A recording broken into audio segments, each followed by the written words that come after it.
Sisi nahangaika sana hapa Ng'otorong'oi.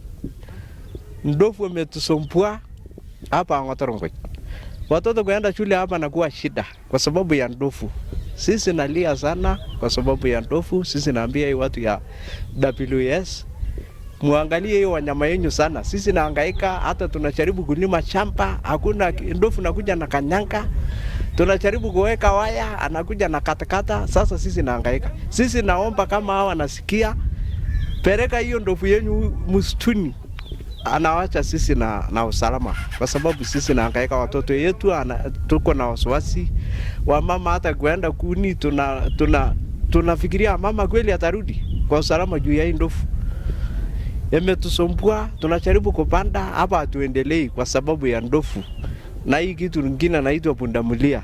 Sisi nalia sana hapa Samburu. Hata maragwe hatufuni, tunalia sana. Kwa hivyo tunaomba hiyo serikali, hii watu ya Kenya WS akuja angalie sisi hapa Samburu Ng'otorong'oi. Hata kama hii ndovu na kanyanga hiyo shamba, anaharibu kila kitu, mimea anang'oa, hata kitambaa kwe anang'oa. Hata tukipeleka hiyo report anachelewa, hata wengine hata kuna kitu, yani mpaka hata tunakata tamaa ya kuenda kureport hiyo vitu yote kwa sababu ya hiyo. Unaenda unaambiwa huko, anachelewa sana bila kureport, anapoteza wakati. Kwa hivyo tunalia, hata tushughulikie haraka wakati hiyo wanyama na haribu mimea yetu. Tuko na shida sana. Kuna huyu mnyama anaitwa ndovu. Ndovu wametusumbua sana, wametusunguka kwa kila mahali. Hata watoto siku hizi kwenda shule ni shida. Pia mashamba wanashambulia. So tunaomba watu wa wildlife wakuje watusaidie. Juu mara nyingi tunawaita hawafiki kwa wakati ambao ufaao, na pia wakikuja wanasema waezi shughulikia shamba ambayo imefensiwa na barbed wire, na yote tunatumia pesa kununua. Ndovu inatusumbua sana hapa hivi nyumbani.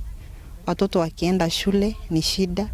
Tukienda hata kuni ama maji ni shida. Sasa kama sisi wa mama ni kama tumehangaika sana. Tunaomba watu wa game waje watusaidie kufukuza ndovu juu imekuwa ni shida mingi. Kwenda maji asubuhi uwezi enda, hata kwenda kushunga mbuzi asubuhi ni shida. So tunaomba tu hawa waje napiga miti.